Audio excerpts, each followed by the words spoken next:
Olá, galera. Questão 10 vai falar de atividade ótica. Não se esqueça de se inscrever no nosso canal, Química em Questão. O enunciado é o seguinte: a talidomida, forma estrutural abaixo, é uma substância que no passado ocasionou diversos tipos de deformações em crianças recém-nascidas. Então, a estrutura está aí. Essa estrutura apresenta um tipo de estereosemeria que também pode ser observada na seguinte estrutura abaixo. Então, gente, essa questão fala de atividade ótica ou isomeria ótica. Moléculas que apresentam atividade ótica são aquelas que desviam o plano da luz polarizada. A luz polarizada é um tipo de onda eletromagnética que passa por um filtro e esse filtro é capaz de propagar, os seus raios numa única direção. E aí nós temos a atividade ótica, tá certo? Mas ela, a nível de estrutura, tem a ver com o centro quiral.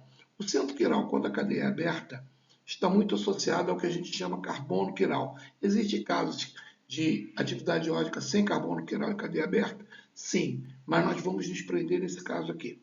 O carbono quiral, ele é um carbono sp3, então ele tem geometria tetraédrica e ele está ligado a 4 ligantes, que eu chamei de R1, R2, R3 e R4. E a condição para ele ser quiral é que os ligantes entre si sejam diferentes. Bom, isso significa o seguinte, que você pode gerar dois compostos que um é a imagem especular do outro. O primeiro, quando você tem um carbono quiral, um desvia a luz polarizada para a direita, tá? Que é o isômero D, ou destrógeno, ou rectus, tá? Que a gente chama também de R. O outro é o isômero levógeno, que a gente chama de L ou S, de sinistro. O par dos isômeros espaciais, dos estereoisômeros óticos, nós chamamos de enantiômeros ou especulares. Então, esse é que é o fenômeno que está acontecendo na questão. Mas, no caso específico, nós temos uma situação de cadeia fechada. Você pode ter visto no slide anterior. E aí é um caso que também ocorre essa quiralidade quando você tem, você pode perceber aqui na estrutura, se você pegar, fazer um eixo aqui, ó, por exemplo, você pode ver que você tem o grupamento representado pela bolinha laranja, diferente do azul. São dois diferentes. E o lado de cima desse hexágono, desse ciclo hexano, tem esses dois grupamentos, o branco e o amarelo. O que não tem do lado de baixo. Então, eu posso dizer que existe uma quiralidade aqui, e essa quiralidade pode gerar esse enantiômero aqui, essa especularidade. É esse fenômeno que acontece na talidomida, porque é uma cadeia fechada.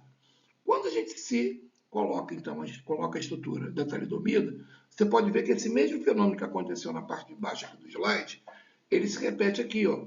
Esse carbono aqui é um centro quiral, tá certo? Ele é um centro de atividade ótica. Então ele pode gerar exatamente o mesmo fenômeno que aconteceu na cadeia fechada explicado anteriormente. Quando você vai para as opções, você percebe que esse centro quiral, ele acontece na letra A, aqui no butandosol, ó. Tá ok? Por quê? Porque você tem, além disso, tem que destacar aqui o átomo de hidrogênio aqui presente. Ó.